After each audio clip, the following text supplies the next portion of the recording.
This thing on? There you go. It is my pleasure to turn your attention to Fran Frydman, our Darshanit. Fran, why don't you give a little wave? There she goes. Fran is joined by her husband, David, daughter, Sydney, son, Jed, and sister, Dawn. And with her in spirit is her other daughter, Hannah, who is away studying in England in veterinary school. Fran and her family have been congregants of WRT for 18 years. When Fran is not at synagogue, she is caring for her family, enjoying their company, particularly during her boat outings with her husband, David. Fran demonstrates her love of the Jewish people and our Jewish tradition through her involvement with APAC and WRT's HEART organization, Holocaust Awareness and Remembrance Team. I am so delighted, Fran, to invite you up to this bima to offer your words of Torah and the reflections of your heart. And I want to thank you in advance for the time you committed to study and for sharing your insights with each of us.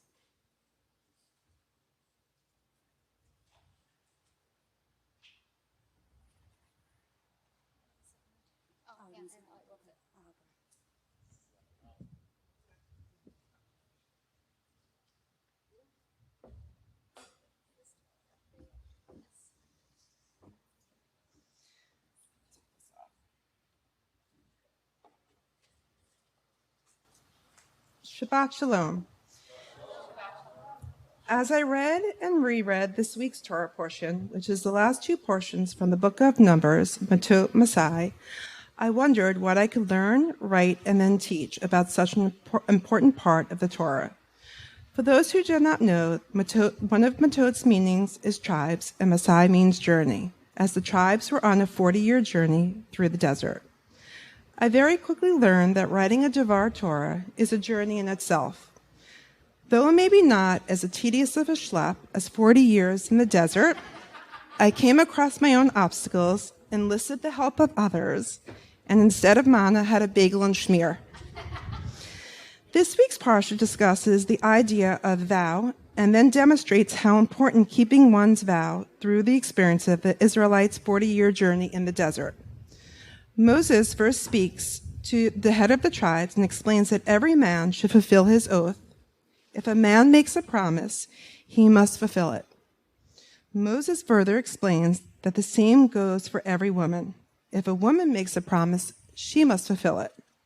Unless, and this is a very important distinction, unless her father in her youth, her husband obstructs her vows. The distinction stood out to me when I read and reread and reread again this week's parsha. These few sentences felt very personal. I constantly tell my children to be independent and to not let others dictate how they lead their lives. They should engage in the relationships where they make decisions with their partner, with no one person taking complete control. Although I'm aware that there are various ways to interpret the parsha, as every Jew has 3 opinions, when reading, I at times felt that men were the only ones who could make a true promise with God. I believe there are various times in all people's lives like one of a bar mitzvah or a wedding, where they can make a direct promise not only to themselves, but to God as well.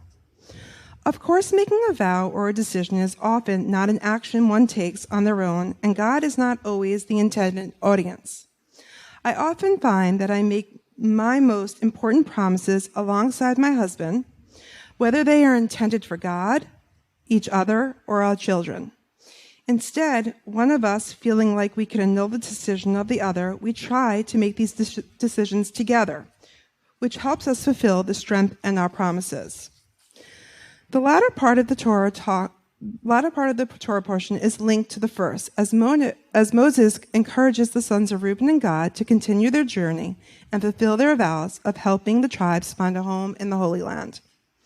Though the tribes of Reuben and Gad asked Moses if they can stay behind and not continue their journey across the Jordan River with the other tribes, Moses explains that they should join and fight as one, as the other tribes they promised God that they would do. Once the Holy Land is secured, Moses explains the various tribes can live where they please, but until then, they must make the journey as a united front. I want to sincerely thank Moses for taking it easy on me and providing me and my Devar Torah with a message that is still just as clear as important today as it was when the tribes of Reuben and Gad were kvetching in the desert. Through spoken and unspoken vows, by being practicing Jews, we have all made a vow to protect one another. We must continue to journey together as a unified Jewish tribe and take a stand against those who try to go against us, just as our ancestors did when they entered the Holy Land. If it wasn't for Moses encouraging the sons of Reuben and Gad to uphold their vows to God and continue the journey with the other tribes, who knows if the Holy Land in Judaism would be what it is today.